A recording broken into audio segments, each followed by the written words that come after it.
Sabi nila, ang paglubog ng araw ang katapusan ng buhay, ng sakit, ng hinanakit, ng paghihirap.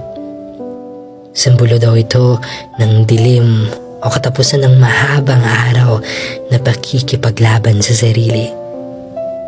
Sabi nila, mabibighani ka sa angking ganda nito, sa kulay na nagsisilbing refleksyon ng isang taong kalmado, isang taong naghihintay, tahimik na nag-aabang. Pero bakit nga ba siya tahimik? Dahil ba alam niyang maraming nagkakagusto sa kanya? O alam niyang sa kabila ng ganda at kabigha-bighanin niyang tanawin, alam niyang mawawala din, lalaos din ang kulay, mawawala din ang angkin nitong husay.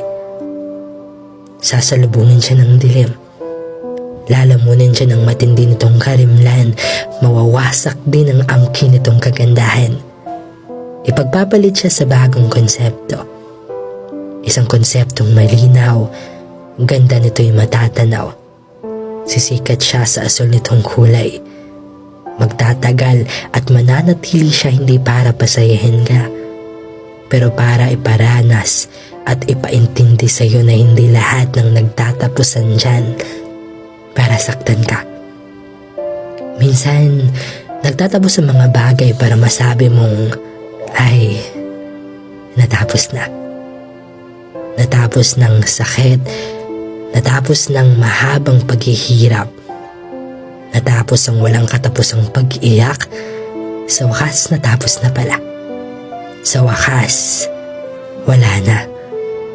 At oo, hindi dapat hapon ang tinutukoy ko rito. Alam kong alam mong ikaw to. Ikaw ang dapat hapon na tinutukoy ko. At gusto kong malaman at iparating sa iyong hindi ka malas. Hindi totoo na wala kang kwenta, na walang nagmamahal at nag-iintindi sa iyo. Minsan, kailangan mo lang tumingin sa malayo. Umalis muna, lakbayin ang hindi siguradong daan. Hindi para lumayo, kundi para pulutin ang mga pira-pirasong iniwan at binigay mo sa mga taong hindi makita-kita ang halaga mo. Subukan mong bawiin ang mga bubog para tuluyang maghilom ang mga sugat sa puso. Piliin mo sanang tapusin o putulin ang mga bagay na alam mong hindi nakakatulong sa paghilom at paglago mo. Piliin mo sanang sarili mo. Sana matuto kang sumayaw sa ilalim ng ulan. Matuto ka sanang lumaban.